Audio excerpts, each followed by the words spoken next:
Boom, boom, boom. Let everybody get into the room here for just a second.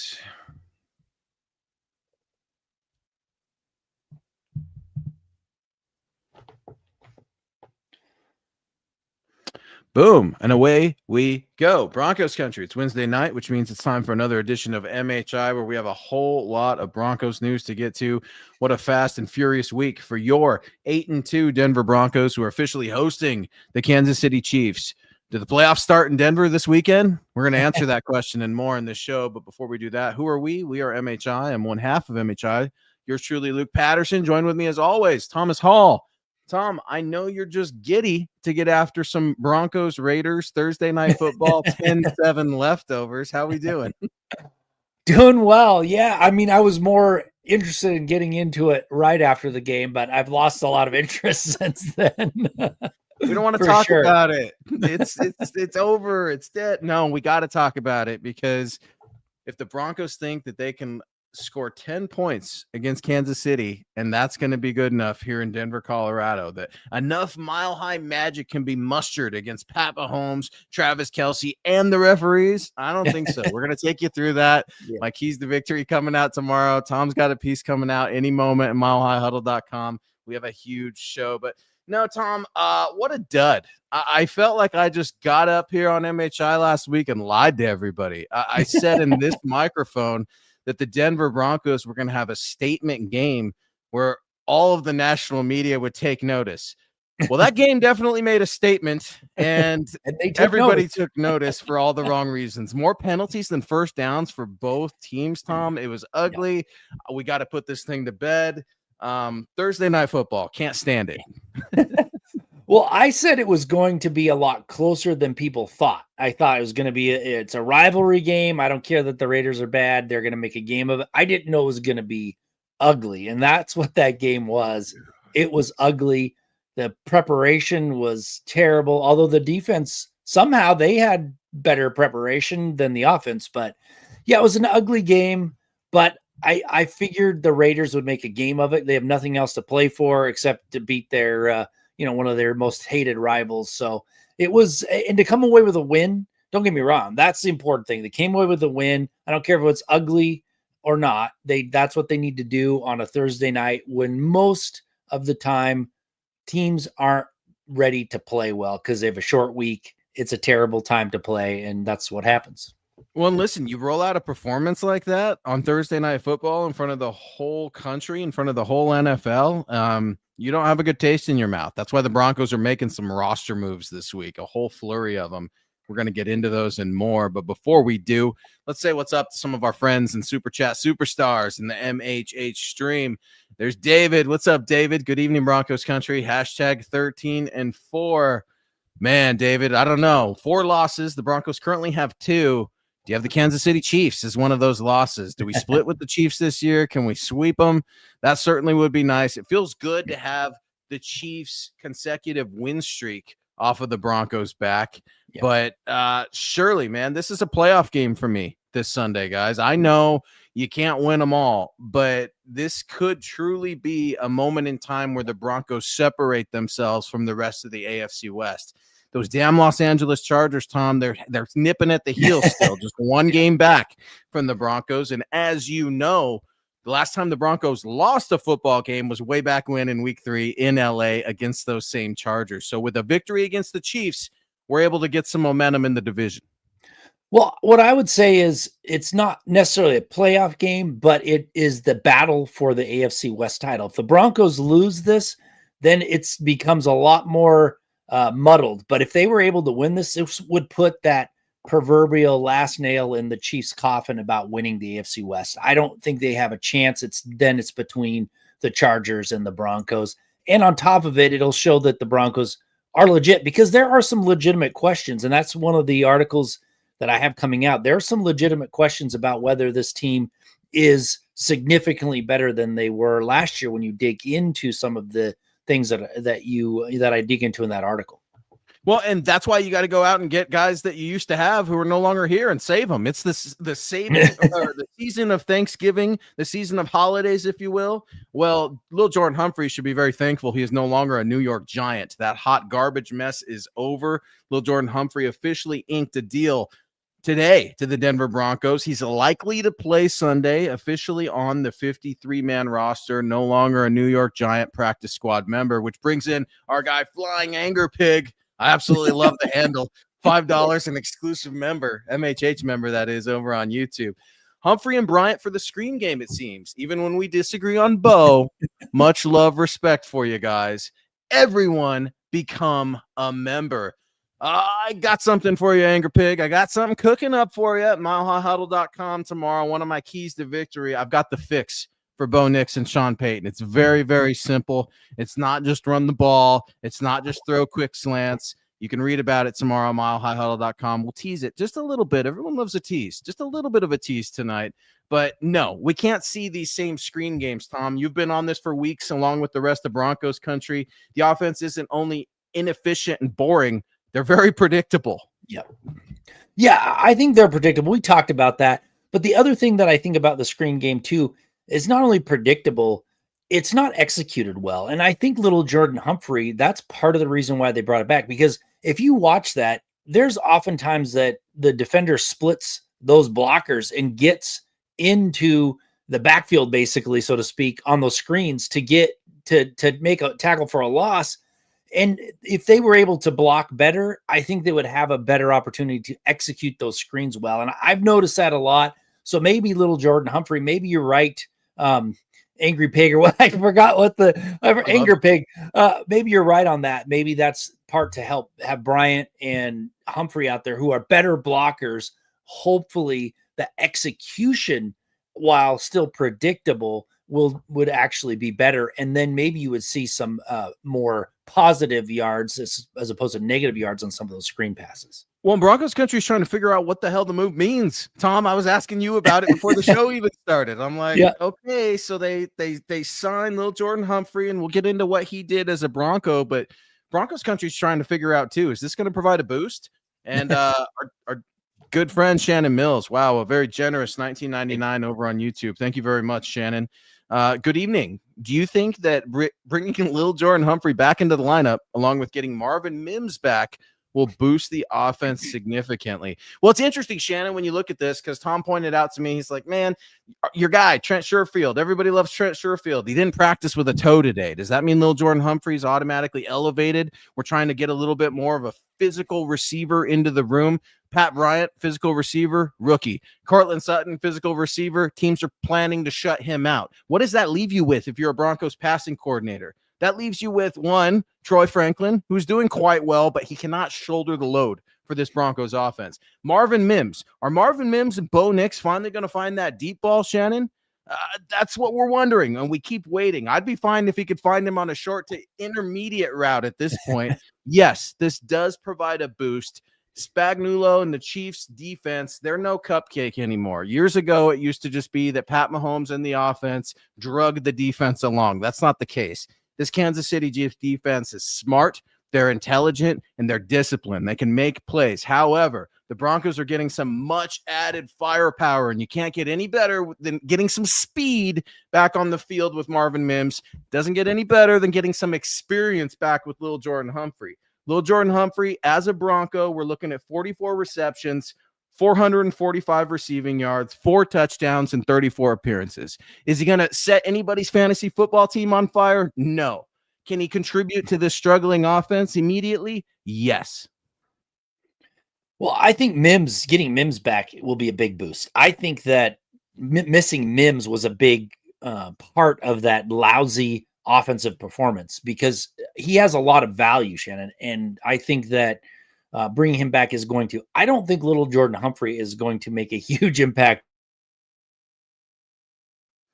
on the offensive performance, but I think he'll be better at some of the little things that some of these other people aren't. I mean, right now the Broncos lack discipline. They lack the mental side of the game, which is tough to say after 10 games. They're still failing in that, especially when, everyone told me that Coach Payton comes from the Bill Parcells line. They're going to be disciplined, and I have not seen that this year at all. So I'm hoping that he'll do the little things that need to be done that you don't see on the stat sheet that does improve other aspects of this offense. Like I said, hopefully the screen game will be better executed.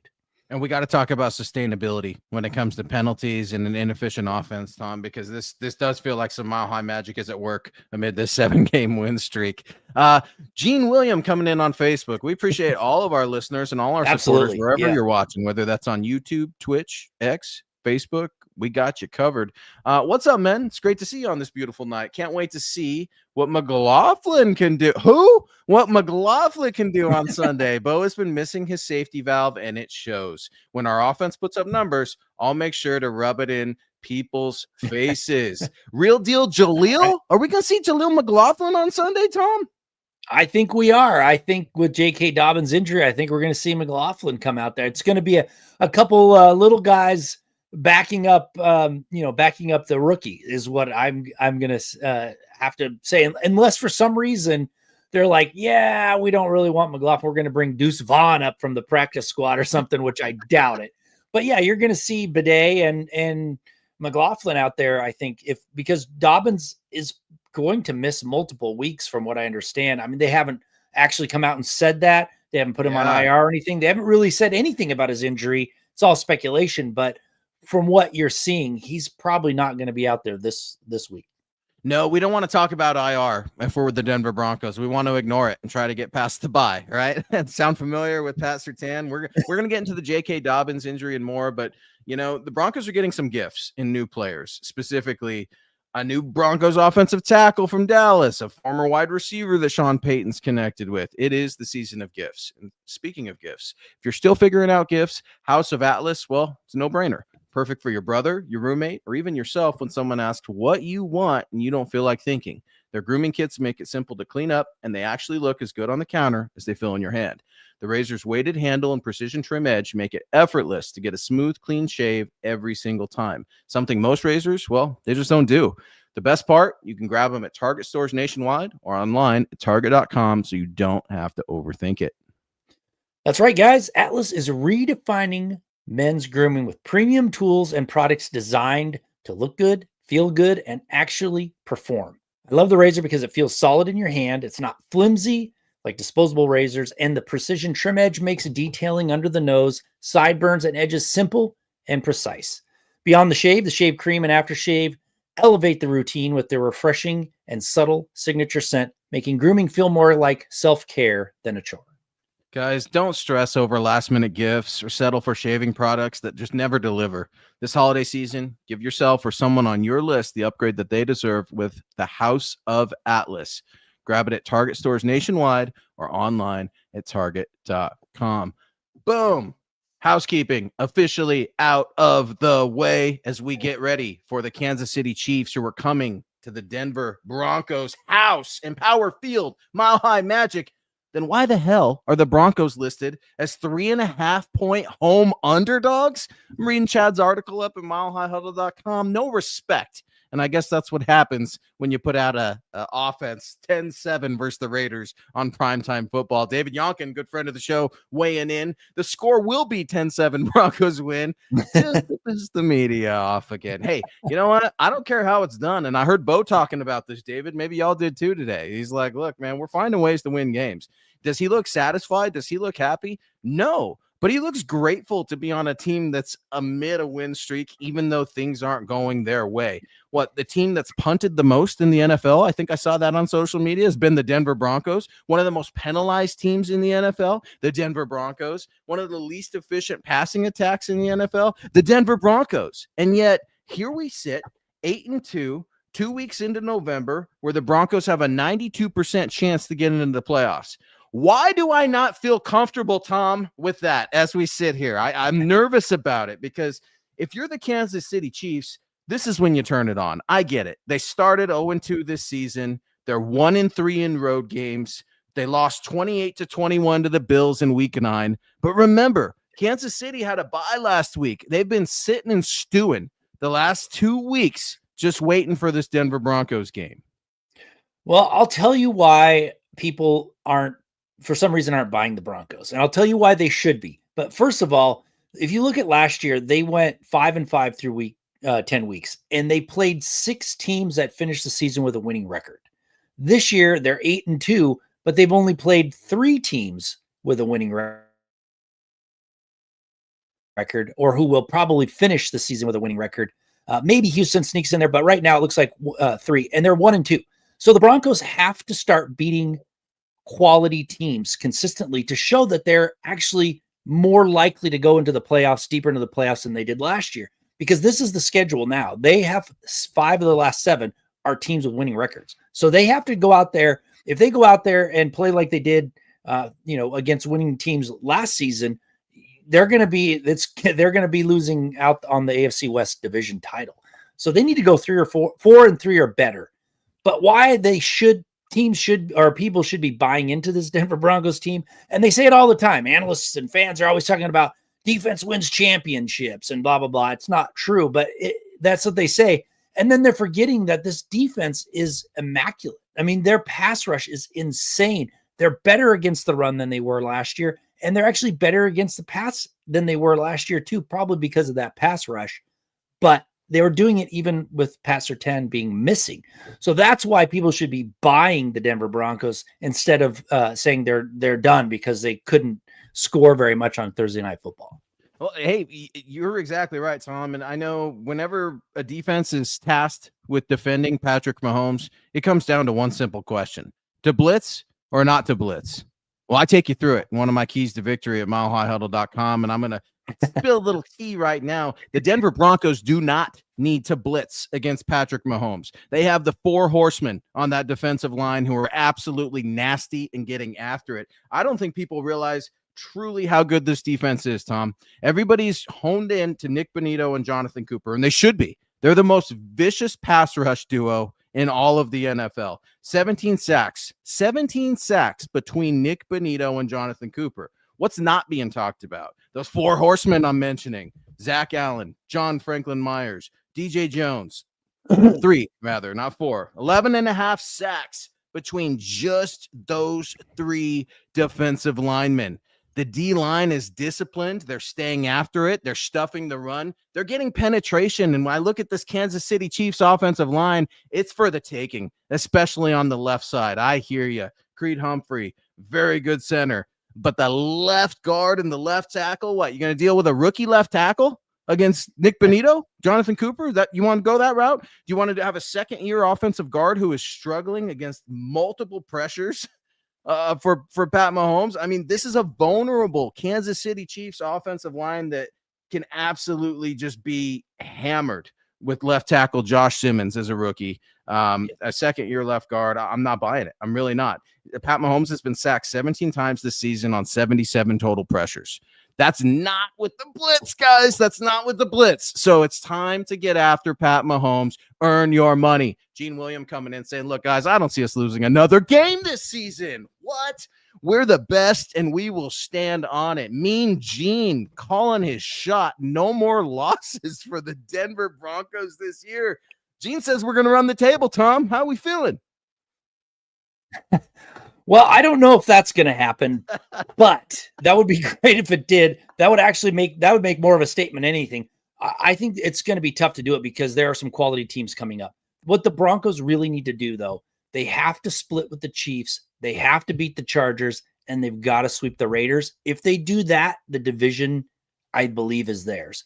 I know that there's other games in there, and they've got to win here and there, but I think if they can do that and win the games that they should, you'll see that this AFC West division is back in the Mile High City for a change. I tried telling you, Tom. I tried telling you the AFC West is going to be competitive. I wasn't buying into the Raiders and Pete Carroll and that whole mess, but I'm not sleeping on the Chiefs. I think a lot of people are. They're playing much better, but don't let that 0-2 start fool you. Remember, the Broncos didn't start particularly well either, and yet here they are. Here they remain.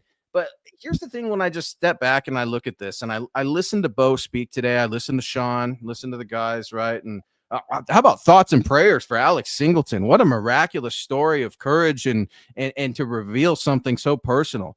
Testicular cancer for the team captain, finds that out undergo surgery after playing on Thursday Night Football, man. I mean, can't give enough kudos and respect for Alex to share his story. Early detection truly saves lives. I want to get that in there too, because a very human felt story for so many people that don't want to go to the doctor, that don't want to look at things, right? I'm guilty. I can't stand the dentist, Tom, but it's so important. You got to go, right? You got to take care of yourself. It's just, I had to say it, man.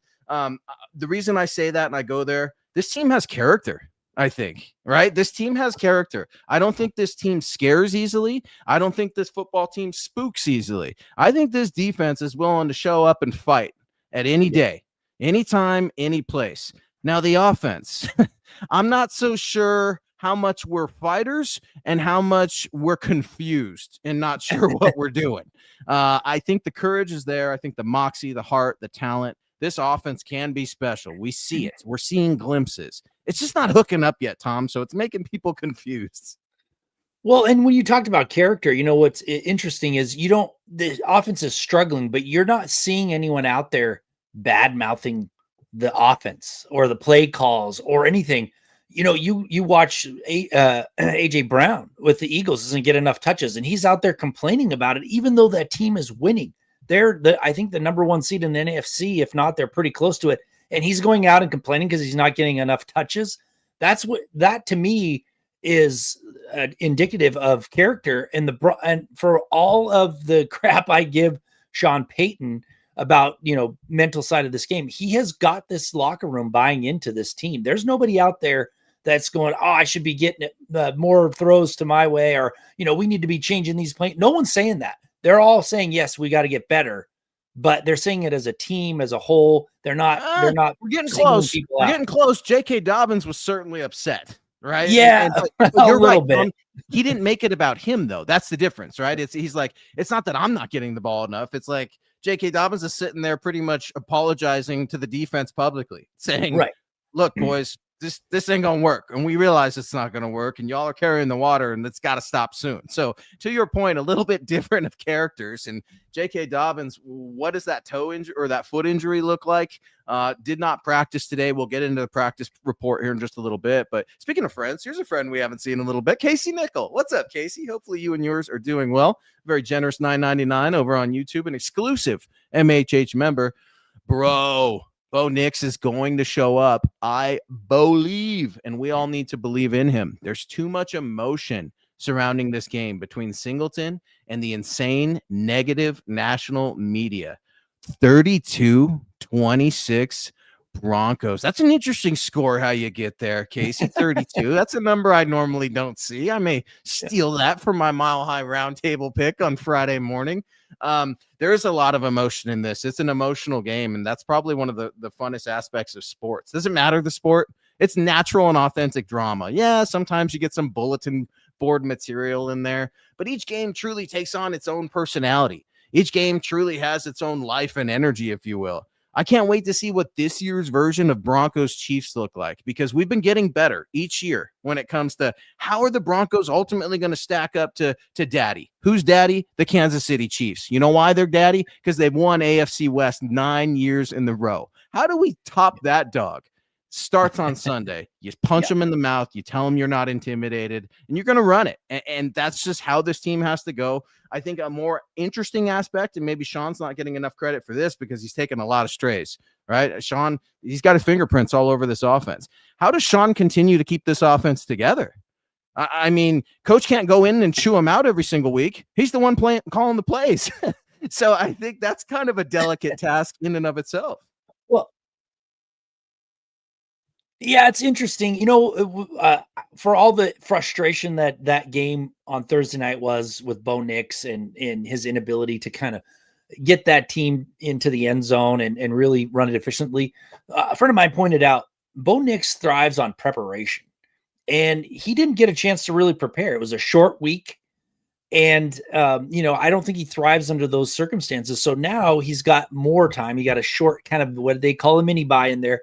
Maybe his preparation is going to be much better this week, and you'll see a more crisp Bo Nix, more efficient offense going against a defense that, it's okay, but it's not a great defense. And So maybe you'll see a lot better offense against the Chiefs at home than you did Thursday night. Well, that's interesting because you didn't see any good offense last night either. 2 weeks in a row, right? It's got last night, Philadelphia Eagles 10-7. What? I don't think a point was scored until the second half. Is that right? Something like that. Yeah, it was rough. I had other stuff going on in my life. I'm like, I'm gonna go check in with my Broncos and do a little film study. Here's the thing, man. And David Yonkin coming in here with a good question. Thank you, David, an exclusive member of the MHH community, very active on MHI. And David, we really appreciate it. You're very generous. Is Brad Allen going to ref? I don't care who's going to ref. I pulled it up just because you asked, David, and you're a friend. It looks like Adrian Hill is going to be the head guy for whatever that's worth. But I wrote about this in one of my keys to victory. I mean, you just can't continue the sinful penalties and then fight the Chiefs' favoritism angle at the same time. You need to pick one of those to knock it off. And I take you through the penalties, what we're looking at, what's avoidable. That's coming out tomorrow at milehighhuddle.com. But if this team thinks that they're going to get any favorable calls, you're wrong. And Sean Payton needs to prepare them for that. When Bo Nix gets slammed to the turf on Sunday, and I hope it doesn't happen that much, but when Bo Nix gets slammed to the turf on Sunday by Karlaftis or Chris Jones, you name Bolton, you name the defender, he's not going to get the same call that Pat Mahomes is going to get when Big Cat Zach Allen's slinging him around, when Nick Cooper's taking off his helmet or Jonathan Cooper's taking off his helmet. It's not going to happen. So accept it now. Be disciplined now. You can't fight both the referees and your self-inflicted wounds. Yeah, and there's two things that the Broncos can do the rest of the season.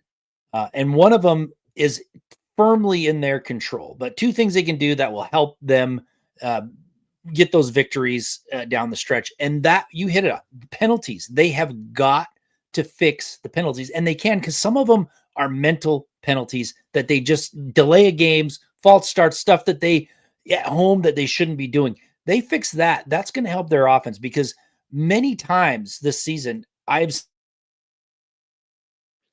seen drives that look like they were going to go somewhere stalled because of a dumb penalty. And that's something that they can fix. The other one is the defense needs to get more takeaways. They've got to give the offense more chances to score points. Now that's a little easier said than done because you're going against an offense, but the penalties can be fixed. And that comes with mental preparation and, being ready for the crowd or being ready for the opponent, whatever it may be, but mental preparation will help with that. When we've looked at the depth of this defense, and that's another aspect that makes this unit so special when you look at it, Tom. I'm looking at the injury report today, and Jonathan Cooper was on it with a thumb. He was a full participant. Welcome back, Marvin Mims. I know I'm talking about defense, right? But let's just go through the practice report real quick. Welcome back, Marvin Mims. Concussion, listed as a full participant today. Garrett Wallow, linebacker, hamstring, full. And then these are our guys that did not practice. Surprise, surprise. Nate Atkins, Pat Surtain, we knew about those two. Alex Singleton obviously is on the list with an illness. He's going to recover. He's going to be back very, very soon. But Trent Sherfield, wide receiver with a toe, maybe that eludes some of the or points out rather some of the Jordan Humphrey transactional favoritism from Sean Payton, if you will. Jonah Ellis did pop up with a hamstring, did not practice. And our guy, J.K. Dobbins with the foot, running back. That's going to be tough because you gotta grow up quick if you're a young running back in this league. And of course, I'm talking about R.J. Harvey, who we are speculating is going to make his very first start at running back. The nice thing about R.J. Harvey, he's been used in so many different ways. And I really like that because I don't know that we've seen what RJ Harvey, the runner, truly looks like yet, Tom. He's been used more as a receiver. He's one of the most dynamic receivers, dare I say, in the Broncos passing attack, even on short passes, making guys miss, getting in open space. I can't wait to see what this young running back is going to do because there's not a lot of film on him when it comes to the NFL, what it looks like. Bo talked about it today. You lean on what this guy did in college, and what he do? He ran north and south. There's not a lot of east-west running when it comes to J.K. Dobbins, which is surprising, right, when you look at his size. But, hell, there's a reason they call him Quadzilla. He's running with tree trunks, Tom. Yeah, well, he's going to have to carry the load, and, man, he's going to have to step up big time because J.K. Dobbins has been – most of us were surprised at how well he's run. So it's a big shoes to fill, but he needs to do it. I mean, that he's going to be called upon to carry the load, and we're going to see what this rookie is capable of. And we all worried that J.K. Dobbins was going to get injured at some point this season, and here he is injured. So that's why they drafted R.J. Harvey, to carry the load and he needs to step up. And Sean loves playing young guys. He made that very clear last season. He doubled down on it this year. I want to see more Pat Bryant. And speaking of Pat Bryant, our guy Phil McLaughlin, our very good friend Phil McLaughlin, Facebook stars. Again, thank you, Phil. Another huge contributor week in and week out, man. We really appreciate your generosity here on Wednesday night. Good evening, Tom, Luke, and Deacon Scott. I really think that Pat Bryant and Marvin Mims will make a big difference in this game. I would love to see a blowout for Denver, but the critics would still find a way to explain that we were lucky. No respect. Tom, I don't know about you. Maybe it's just because I'm getting older. I'm starting to settle down. I'm not so ornery on a daily basis. I don't really get upset with the national media taking shots at the Broncos. You know why? Because we take shots at the Broncos on this show. We call it like we see it. We're not happy with this offense. Now, you've been a little ornerier than I have this year, saying you're all out on Sean Payton. And, you know, I'm even trying to talk my dad off the ledge last week. He's like, they need to put Jarrett Stidham in. I'm like, come on. No. They don't need to put Jarrett. I know we're all mad and we're all upset. We're all entitled to a little overreaction. But no, I see that's where I just get like, overreaction. We're very frustrated. And it happens to all of us, right? We all have that little outburst. Jarrett Stidham will not be playing ever as long as Bo Nix is healthy and capable to run this offense, which I think he is. And I don't know what it is. I don't know if it's because he went to Oregon. I don't know if it's how things ended in Auburn. It's just interesting for me because Bo was never one of my top guys, Tom. I don't think he was one of your top guys. We're very public about that on that show. But when he was drafted, we hopped on the bandwagon. Now, it didn't mean that we thought he was going to be the guy. We waited on a weekly basis and we argued and debated. But towards the end of the season, and you ultimately surmise what they accomplished, like, okay, looks like a franchise quarterback. I don't get the Bo Nix hate from people. I don't know if it's because he doesn't give interviews very, very well. He's not like overly in your face. I've only seen him on a few commercials. He's very private. What's with the Bo Nix hate nationally, man? I don't get it. I mean, he's playing not great. He's playing inefficient, boring football on this offense, but so's every other guy. He's the quarterback, so he should take a lot of the heat.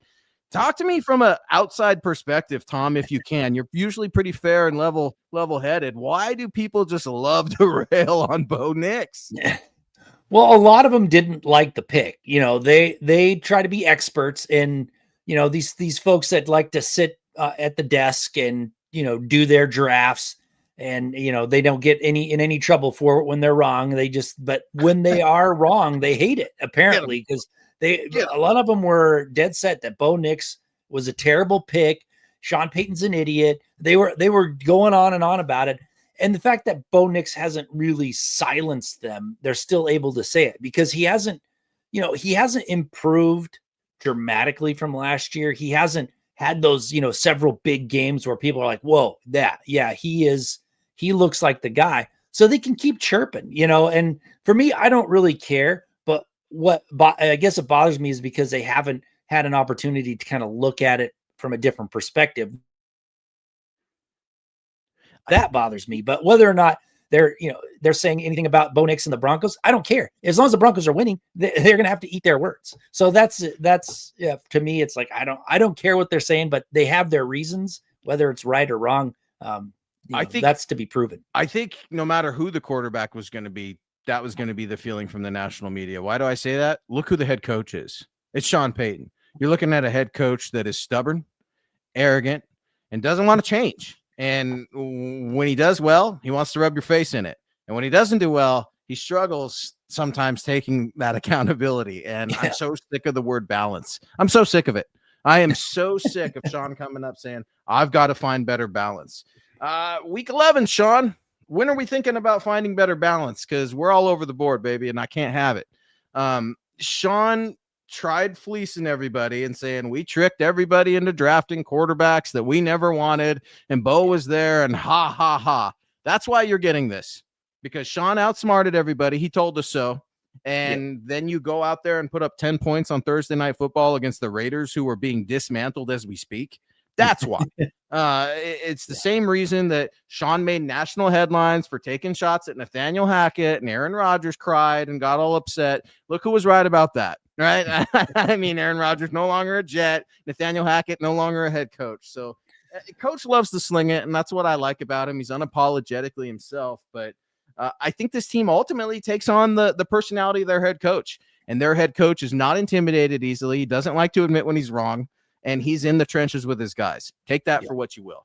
Lawrence Rivera, Tea Time with Larry. What's up, our guy Larry, man? Good friend of the show for many, many years. Hopefully you and yours are doing well. Very generous $5 over on YouTube. What's up, guys? It's common. We all know how I feel about Bo. I've come around just a little, but in the end, it's still Bo.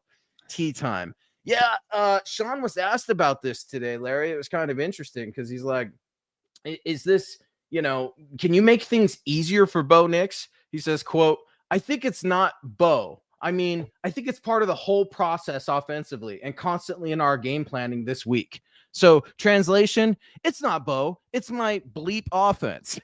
Well, who's running that offense? I see so many folks, and it doesn't take a rocket science to see what we're seeing here in these games. I mean, you're seeing an offense that can run a 2-minute drill and a no huddle and go down and be the fourth quarter comeback kings, but you can't stick to a basic script or have any sort of efficiency in the first half. It doesn't make sense. It's almost like they need to get whipped up on a little bit. Maybe Sean needs to yell at them before the game because they all go in and get screamed at and the adjustments are made at halftime. Maybe we just need to skip that and start screaming at them at the beginning of the game. Maybe we need to have Peyton Manning talk to the scoreboard operator. There's a good relationship there. And let's just give the Chiefs some points because it feels like this team, the offense specifically, they wait to turn it on. They cannot wait against the Kansas City Chiefs. They will beat the brakes off of you, embarrass you, and that home winning streak that you've got, being undefeated in 2025, it's going to go away unless you start hot and fast against the Kansas City Chiefs. Well, and I'll say that I think last week the Raiders had a good defensive game plan. They actually played pretty well. Their defense played very, very well. So you can't put it all on the offense. I mean, it was surprising how well the Raiders played. But again, it goes back to these little things, these mental errors, these small execution errors that constantly are plaguing this Broncos offense. And really, they say it all the time. This is a game of inches. And even though this is a era of explosive offenses, everything, it still is a game of inches. A pass that's a little bit off or a little bit more on than off, or that block gets made that just was missed the last time, that changes the momentum. Or you don't jump too early and get a false start. That kind of stuff keeps those drives going. And that's really where I think that the Broncos, it's not, they need to get a new quarterback. It's not, they got to get a new offensive scheme. They have to take care of the mental side of this game, be more efficient, execute better, no penalties, and you're going to see a more efficient offense. Now that has to happen this weekend because, like you said, Kansas City's not going to sit around and not score any points. This has got to happen this Sunday in order to, if they want to win the AFC West, that has to happen this Sunday. Well, and the Broncos got a mini bye, right? They're coming off of that. They should be well rested. And we could talk about some of that. I know a lot of the not the coaching staff, but the front office staff, they got to spend some time with the series Elway, right? The Netflix series. I haven't got to see it yet, but I saw some executives fly out and they're at the premiere there. So we can get into that a little bit. I saw Aqib Talib and Max Crosby are apparently beefing. Then we get into that a little bit. I mean, it's crazy times here in Broncos country, and Phil McLaughlin circling back around.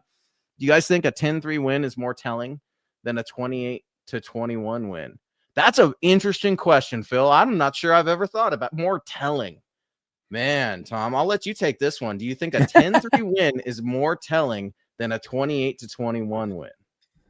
I think it tells you more about your defense. If you can hold the Kansas City Chiefs to 3 points, then your defense is legitimately a Super Bowl contending defense. I mean, if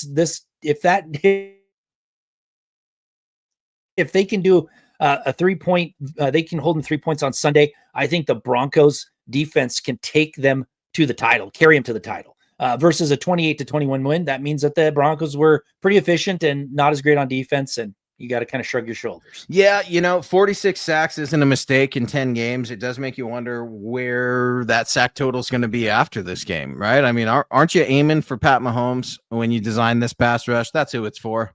When you draft a Pat Surtain, that's who it's for. You build this secondary, a Talanoa Hufanga, you bring him in, Brandon Jones a couple years ago. This is why, because you're combating arguably one of the best quarterbacks that we've ever seen play the game. this defense as a whole, ranked third in yards per game at 270.7. 6 sacks against the Raiders. I don't know about you, Tom. I actually felt a little bad for Geno Smith towards the end of the game.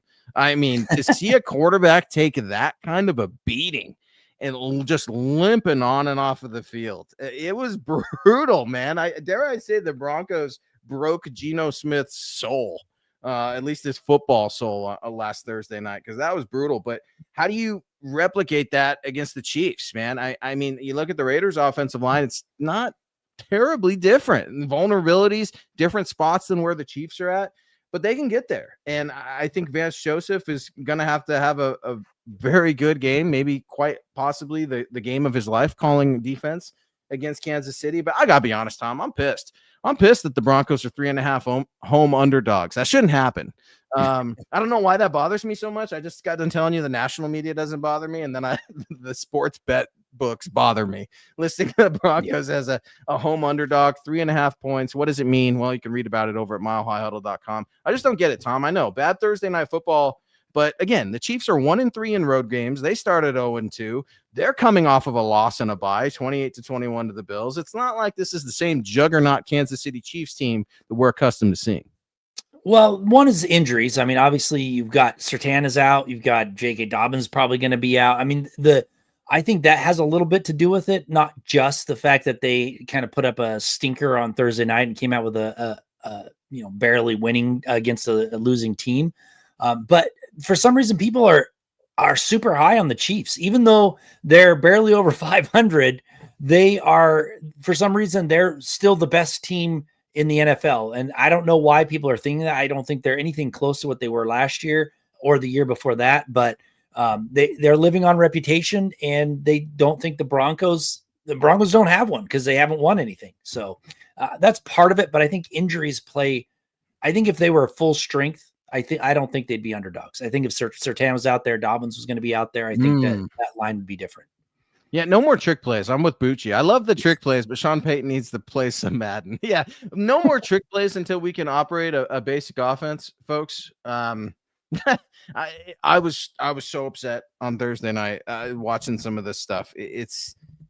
And to the fans that are booing, good for you. I'm where you fall on that, Tom. You think folks should be able to boo at games? Because I know some people, you've got like what I call the boo police, right? They're like, you can't boo. You're not a Broncos fan if you boo them. No, you spend your hard-earned money, and so long as you're not, popping off with profanity with women and children around you, and you're not just being a complete a-hole. Yeah, boo. Bo talked about it after the game. He's like, hell, I've been booed before. I'm sure I'll be booed again. And that doesn't mean Bo doesn't care. I'm sure he doesn't appreciate that. How do you think his wife feels, right? How do you think his family feels when the offense is getting booed? They're in the trenches with him. They don't like it either. But you know what? This fan base doesn't like this offense, Tom. You want to stop the boo birds. It's real simple. Get into the end zone, and that place will go unglued on Sunday. Yeah. The Broncos fans pay to be there. They pay to watch a quality team, and pay to watch a quality offense. And if they're not getting their money's worth, heck yeah, let them boo. I mean, that's the nature of this game. You got to go out there and perform. And if you're not, then you're going to have the repercussions of your customer, which is the fans. So if they don't like it, let them boo. I don't care. I mean, I booed before. I don't do it a lot, but I do boo if they deserve it. And that's you heard it first, an MHI exclusive. So that's what's been happening before, and he's gonna boo again. That's where we're at with it. No, this is a rest. It's getting late early, folks. I mean, we're in November here, and I know we're just trying to get to the bye, but you really want to sit with a bye week and some time off and your feet up on the couch in the training room and have to regurgitate this Chiefs loss and have to plan for your revenge in late December, I think is the next time they're playing the Kansas City Chiefs. Just looking at, the second to last game, week 17 is the Kansas City. I mean, no, you have to come out, and it's going to be a fight. I do. I think this is going to be I'm not going to say a high scoring contest. I think you're going to see a mid-level contest, maybe something like 24, 27, something along those lines. Our guy, who was it that said 32 points? I'm going to have to get the 32 points in at some point this week. because that's just a score you usually don't see. Let's start to wrap things up, kind of get our final segment in, if you will. We're reacting to the injury report today. In case you missed it, extra, read all about it. Lil Jordan Humphrey is officially a Denver Bronco again. Sean Payton went into New Jersey and saved him from the disaster that is the New York Giants. Poached him off of the practice squad. He is likely to play this Sunday. He's on the 53-man roster. For those of you that don't remember, Lil Jordan Humphrey, that's okay. I got your back. 44 receptions, 445 yards receiving, 4 touchdowns, and 34 appearances. The connection, obviously, Sean Payton with the New Orleans Saints. Lil Jordan Humphrey has been here in Denver. His agent said it felt good to return home, if you will. And one can only refer to home as Sean Payton. Lil Jordan Humphrey knows what Sean Payton wants from him, wants from this receiving crew. And it was a result of Trent Sherfield, we think, landing on the injury report today. Did not practice, the wide receiver with a toe. Alex Singleton, he didn't practice. Illness, obviously, coming off of that cancer surgery. Pat Surtain, we know he's not going to be in there. Jonah Ellis didn't practice, fighting a hamstring injury, but another big one. J.K. Dobbins. What's this running attack going to look like without J.K., who's been pretty much the dominant dog on the ground? Remember, Quadzilla, all these plays that R.J. Harvey's been making as a rookie second-round running back, it's been primarily as a pass catcher. We're going to get to see what R.J. Harvey, the runner, looks like this Sunday. I'm excited for it. Yeah, I am too, because it's time to see what he can do. I mean, J.K. Dobbins, I would have swore that they were going to put more the carries with R.J. Harvey and kind of save J.K. Dobbins. But unfortunately, R.J. Harvey wasn't taking that next step quick enough, and Dobbins was just too good to not give him the carries. But now here he is hurt, and his status is up in the air. But yeah, R.J. Harvey's going to have to carry the load. And I'm anxious to see now that he has to, how is he going to respond? I think he will respond well. I think you're going to see a pretty good running game from R.J. Harvey. Yeah, it's going to be interesting because as it sits, the Broncos have the 9th ranked rushing attack. You wouldn't know it because Sean's been very sparingly with his runs. 128.6 yards per game, a team average of 4.8 yards per carry. I'll take you through a little bit of the run game and what I believe the fix is for Bo and Sean and my keys to victory. Tom's got an article coming out here in just a little bit as we start to get some of our final supers in. Lawrence, man, it's great to see you, Larry. Thank you so much for all your support. I hope you and the kids are doing well. Offense and defense are like oil and water mixing, in my opinion. Look at how Sean and Vance fight to not lose the game, to be able to tell boss it's not my fault. Yeah, you know what, though, Larry? Like, look at your profession, man. Sometimes that's how men speak to each other. I'm not right, wrong, or indifferent, man. Sometimes we get after it, Tom. We yell at each other every Wednesday night on this show, and it's never personal. We're good with it. We're friends at the end of it. And while I'm not speculating on the personal relationship between Sean Payton and Vance Joseph, I do understand, and I'm upset. I don't like seeing that either, Larry. It's a bad look, right? When Coach Sean Payton's continually getting after Vance Joseph and VJ's defense is carrying the water. I'm with you, Larry. It's a bad look. I'm a Sean Payton guy. I'm all in on Bo Nix, but I can't excuse that. Coach going to do what Coach is going to do, though. I mean, the boss be the boss. And Craig, the Walton Penner ownership group, they're not looking at a power struggle. They've given Sean full access to run this team the way he sees fit. If that means Vance Joseph is getting screamed at on Sundays, well, he signed up for it, and he should be grateful that Sean gave him another job.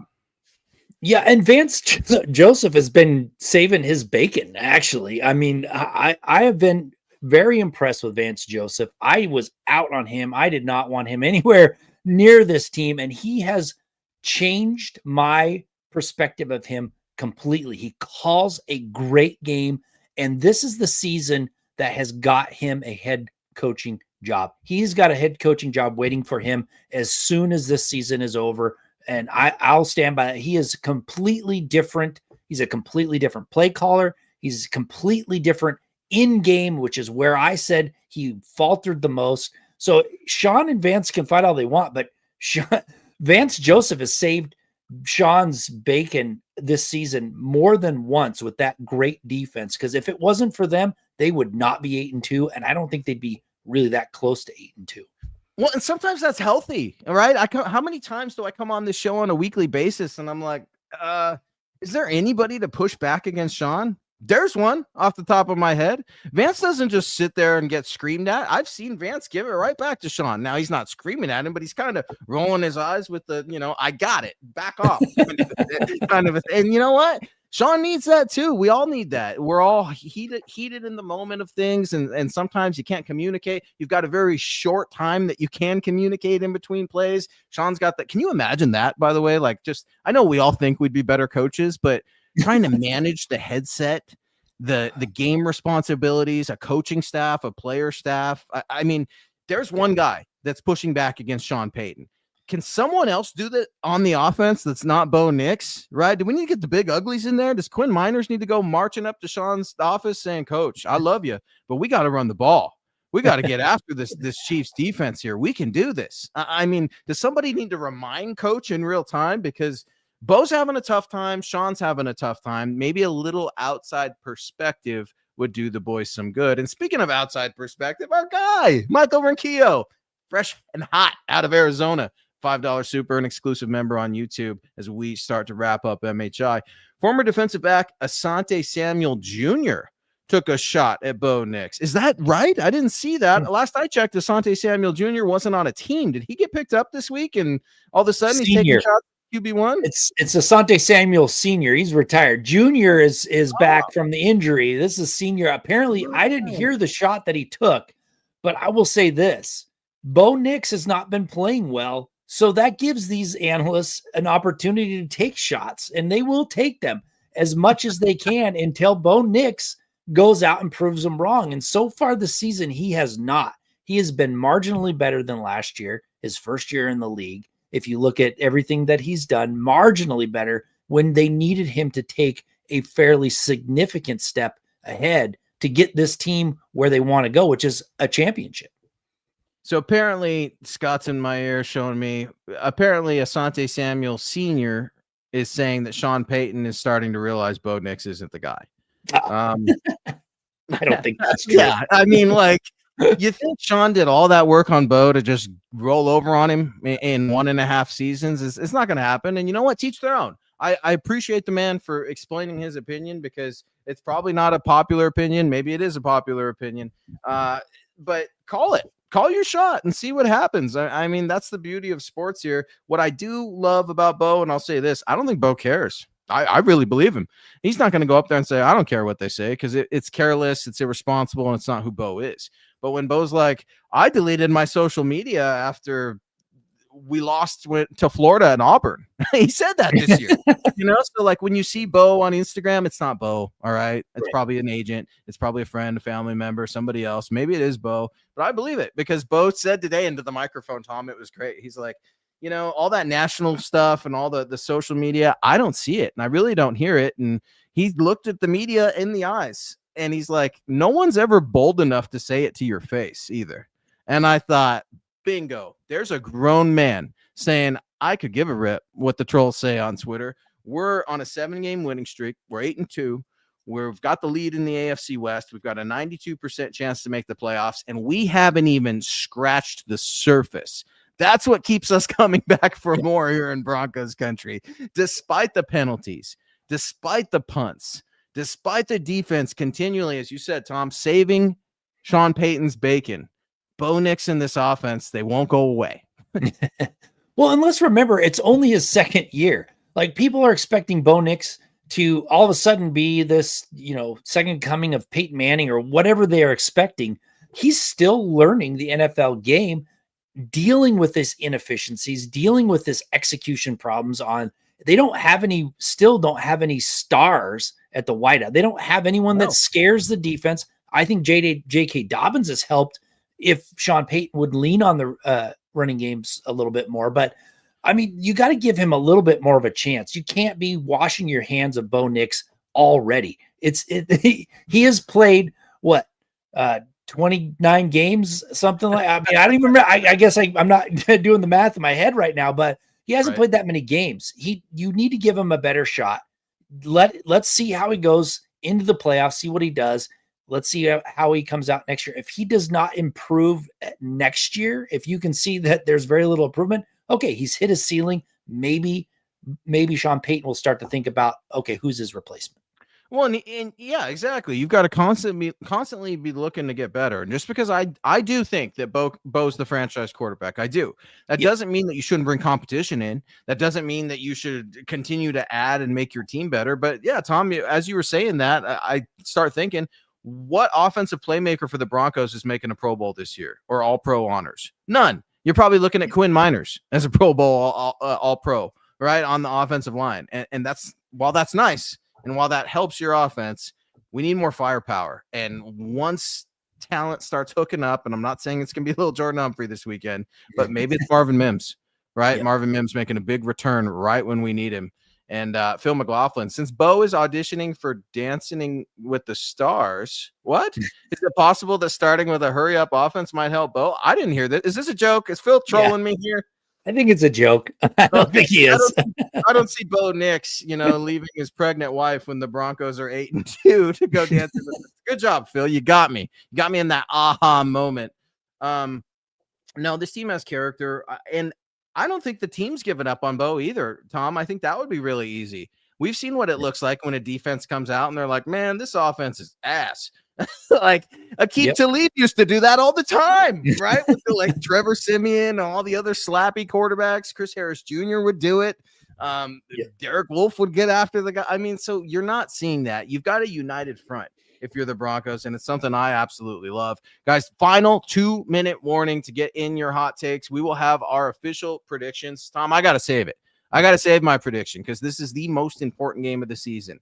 Not just because it's the next one. We've all been waiting for the Chiefs to come to Denver, right? You lose an Arrowhead, it's going to be tough. Broncos almost did it, right? That can be expected this season. Undefeated at home amid a massive winning streak. Man, the expectations are there. You're starting to set the board up. This is a huge game.